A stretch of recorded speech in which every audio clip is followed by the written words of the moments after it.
Good morning. আজকে এটা আমার ফার্স্ট কাজ শেখার পর আমার আজকে ফার্স্ট কাজ। আমি আজকে বেরিয়ে পড়েছি। দেখতেই পাচ্ছি আমি সকাল সকাল আমি খেয়ে বেরিয়ে গেছি, কাজে গেছি, আমি যাচ্ছি। আমি এখন সিমলাই নামবো। দেখো সিমলাই দিয়ে গেছে। আমি এই থেকে দিদির জন্য দিদির সাথে আমি যাবো। দিদিকে আমি পেয়ে গেছি। দিদির সাথে আমি বেরিয়ে পড়লাম গন্তব্যস্থলে বাইককে সাজাতে। দেখো দিদি আর দাদা আমাকে সিটে বসে আছে। আমরা সবাই চলে গেলাম বাইকে বাইক কোথায় আছে এটা আমার প্রথম বাইক লাইসেন্স এক্সাইটমেন্ট দুটোই আমাদেরকে কাজ করছে। ঠিক আছে, চলে গেলে দেখতে থাকো।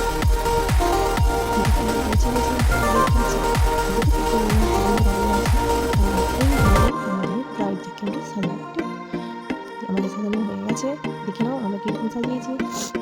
দিদি পুরো ফেস মেকআপটা কোথায় দিদি করেছে, হেয়ারস্টাইল আর হালকা ছোটো গল্প দিয়েছিল, ছোট্ট দিকে হালকা করেছি, ওর খুব ভালো লেগেছে। আর হেয়ারস্টাইলটা আমি করেছি, দিদি একটু বলে দিয়েছে যে এরকম হেয়ারস্টাইল আমাকে ভালো লাগবে, ওরকম ভালো লাগবে, তো বলে দিল। আমি সেরকমভাবে করার চেষ্টা করেছি, তো ওর খুব ভালো লেগেছে বললো যে পুরো সাটিফাই।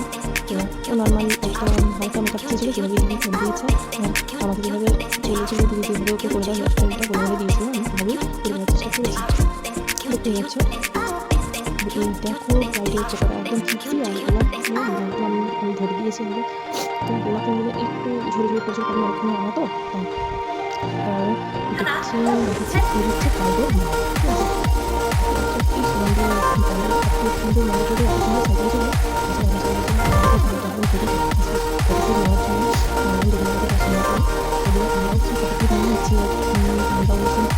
আমরা চলে যাবো তাড়াতাড়ি, অনেক রাত হয়ে যাচ্ছে, অনেক দূর এসেছি। আমরা তাড়াতাড়ি একটু ছবি নিয়ে নিচ্ছি, ছবি নিয়ে নিচ্ছি, ছবি নিয়ে নিচ্ছি। রাতে গেছে বাইরে যে লাইট